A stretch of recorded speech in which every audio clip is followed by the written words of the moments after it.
Juízes capítulo 10. Depois de Abimeleque, um homem de Issacar, chamado Tolá, filho de Puá, filho de Dodô, levantou-se para libertar Israel. Ele morava em Samir, na região montanhosa de Efraim. Ele foi juiz de Israel durante 23 anos, então morreu e foi sepultado em Samir. Depois dele levantou-se Jair, de Gileade, que foi o juiz de Israel durante 22 anos. Ele teve 30 filhos que montavam 30 jumentos, e tinham 30 cidades, chamadas cidades de Jair, até o dia de hoje, que estão localizadas na terra de Gileade. Jair morreu e foi sepultado em Camon. Então os israelitas voltaram a fazer o que era mal aos olhos do Senhor. Cultuaram os Baalins, Astarote, os deuses da Síria, de Sidom, de Moabe, dos Amonitas e dos Filisteus, visto que abandonaram o Senhor e já não cultuavam. A ira do Senhor se acendeu contra Israel, e ele os entregou nas mãos dos filisteus e nas mãos dos amonitas, os quais começaram a humilhá-los e oprimi-los naquele mesmo ano. Durante 18 anos oprimiram todos os israelitas do lado leste do Jordão, em Gileade, na terra dos amorreus. E os amonitas atravessaram o Jordão para guerrear também contra Judá, Benjamim e contra a família de Efraim. E Israel foi dominado por grande angústia. Então os israelitas clamaram ao Senhor: Pecamos contra ti, pois abandonamos o nosso Deus e cultuamos os Baalins. Mas o Senhor respondeu aos israelitas: Não fui eu quem os livrou dos egípcios, dos amorreus, dos amonitas e dos filisteus?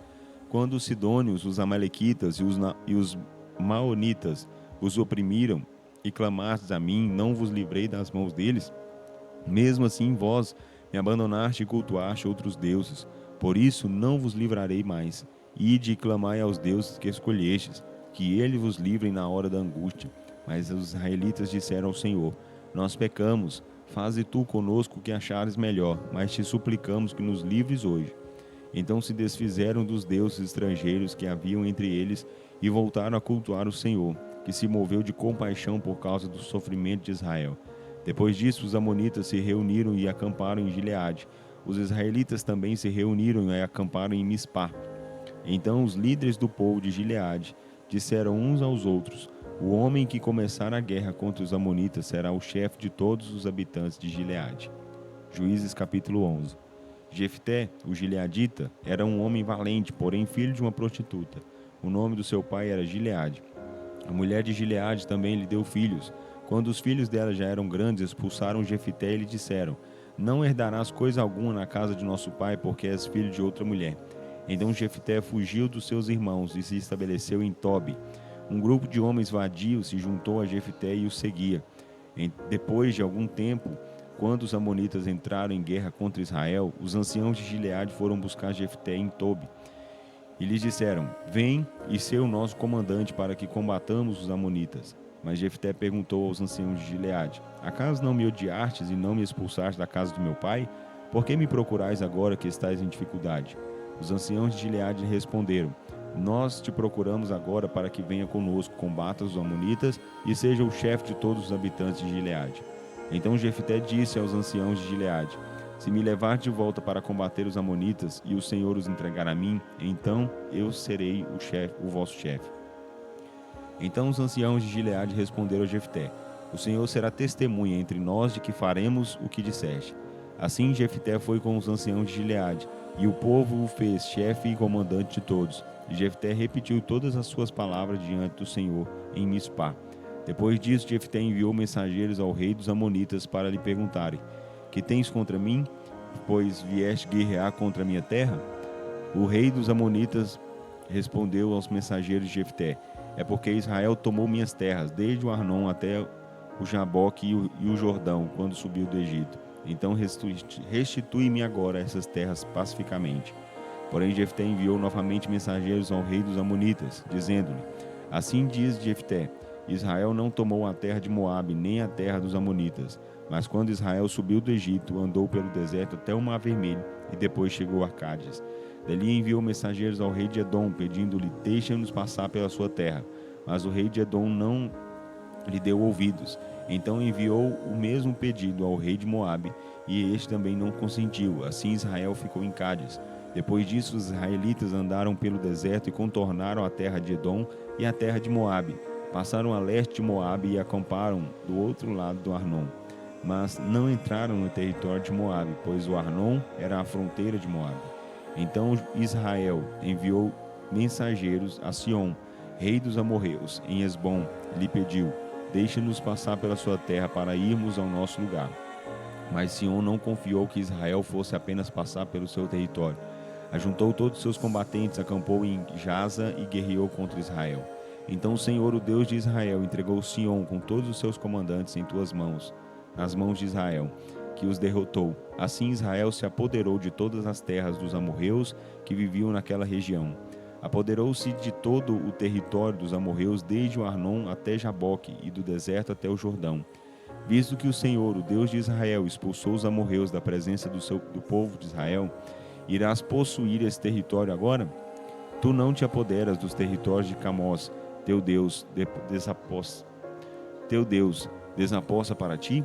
Assim nós nos apoderamos dos territórios que o Senhor, nosso Deus, desapossa para nós. Por acaso és melhor que Balaque, filho de Zippor, rei de Moabe? Alguma vez ele ousou entrar em conflito ou em guerra contra Israel? Israel viveu em Hesbom e nas suas vilas, em Aroer e nas suas vilas e em todas as cidades ao longo de Arnon durante 300 anos. Por que não as recuperaste naquele tempo?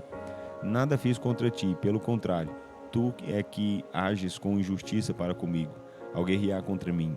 Que o Senhor, que é juiz, faça justiça hoje entre os israelitas e os amonitas.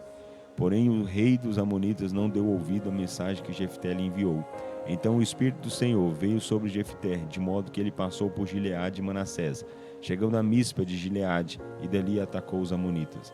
E Jefté fez o seguinte voto ao Senhor: se entregares os amonitas das minhas mãos, qualquer um que sair da porta da minha casa ao meu encontro, quando eu voltar da vitória sobre os amonitas, será do Senhor.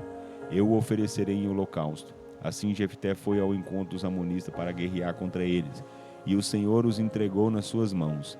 E Jefté lhe impôs grande derrota, conquistando 20 cidades, desde Aroer até Minite e Abel-Queramim. Assim os amonitas foram subjugados pelos israelitas. Quando Jefté chegou à sua casa em Mispá, sua filha saiu ao seu encontro com danças ao som de tamborins, e ela era sua única filha. Além dela não havia outro filho nem filha. Logo que a viu, ele rasgou as vestes e gritou: ai de mim, filha minha! Estou muito abatido e tu és a causa da minha desgraça, pois fiz um voto ao Senhor e não posso voltar atrás. E ela lhe respondeu: meu pai, se fizeste um voto ao Senhor, faze comigo o que prometeste, pois o Senhor te vingou dos teus inimigos, os amonitas. E ela continuou: concede-me somente 2 meses para vagar pelos montes e chorar com as minhas amigas, porque jamais me casarei. Vai, disse ela, e deixou que fosse por 2 meses. Então ela se foi com as amigas e choraram pelos montes, porque jamais se casaria. Ao fim dos 2 meses ela voltou ao seu pai e ele cumpriu o seu voto para com ela. Assim, ela nunca conheceu um homem intimamente. Disso surgiu o costume em Israel, de todo ano as israelitas irem lamentar por 4 dias a filha de Jefté, o gileadita. Juízes capítulo 12. Então os homens de Efraim se reuniram, foram a Zafon e disseram a Jefté: por que combateste os amonitas e não nos chamaste para ir contigo? Atearemos fogo em ti e na tua casa. Mas Jefté lhes disse: eu e meu povo tivemos uma grande luta com os amonitas, e quando vos chamei, não me livraste das mãos deles. Quando vi que não me livrarias, arrisquei a vida e fui lutar contra os amonitas, e o Senhor os entregou nas minhas mãos. Porque então vieste para cá hoje, para lutar contra mim? Depois disso, Jefté reuniu todos os homens de Gileade e guerreou contra Efraim, e os gileaditas feriram os efraimitas, porque estes tinham dito: vós, gileaditas, sois desertores de Efraim e de Manassés. Os gileaditas tomaram as passagens do Jordão que conduziam a Efraim. E quando algum dos fugitivos de Efraim dizia: deixai-me passar, perguntavam: és tu efraimita? Se dizia que não, então lhe pediam que lhe dissesse a palavra Shibolete. Se no entanto dissesse Sibolete, porque não conseguia pronunciar corretamente a palavra, eles o prendiam e o matavam na passagem do Jordão. Naquela ocasião 42.000 efraimitas foram mortos. Jefté foi juiz de Israel durante 6 anos. Quando Jefté, o gileadita, morreu, foi sepultado foi sepultado numa das cidades de Gileade. Depois dele, Ibsã, de Belém, foi juiz de Israel. Ele tinha 30 filhos e 30 filhas. Deus deu suas filhas em casamento a homens de fora do seu clã e trouxe 30 mulheres de fora para casarem com seus filhos. Foi juiz de Israel durante 7 anos. Quando morreu, Ibsã foi sepultado em Belém. Depois dele, Elon, o Zebulonita, foi juiz de Israel durante 10 anos. Ao morrer, Elon, o Zebulonita, foi sepultado em Aijalon, na terra de Zebulon. Depois dele, Abdom, filho de Hilel, o Piratonita, julgou Israel. Ele teve 40 filhos e 30 netos, que montavam 70 jumentos. Foi juiz de Israel durante 8 anos. Quando Abdom, filho de Hilel, o Piratonita, morreu, foi sepultado em Piratom, na terra de Efraim, na região montanhosa dos Amalequitas.